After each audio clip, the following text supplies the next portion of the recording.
the things that we found, it was very common to have at least one dream of the deceased. There's positive themes. The deceased is providing comfort to, say, the spouse. And for pets, it's a little different. They're walking the dog, or they're going to the park with it, or the cat. And then after miscarriages, they have dreams of the baby.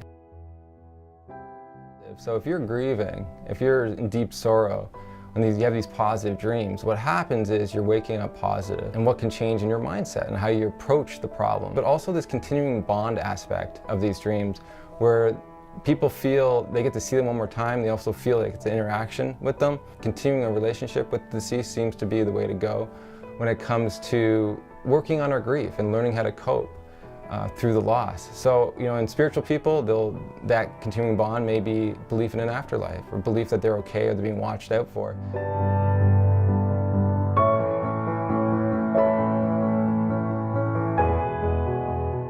It definitely destroyed me. It took all the joy out of my life. He died very suddenly.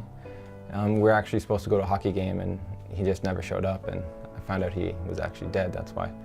So in my dream that I had, I walked over to him. I said, I'm going to miss you, acknowledging the loss. And I said, I love you.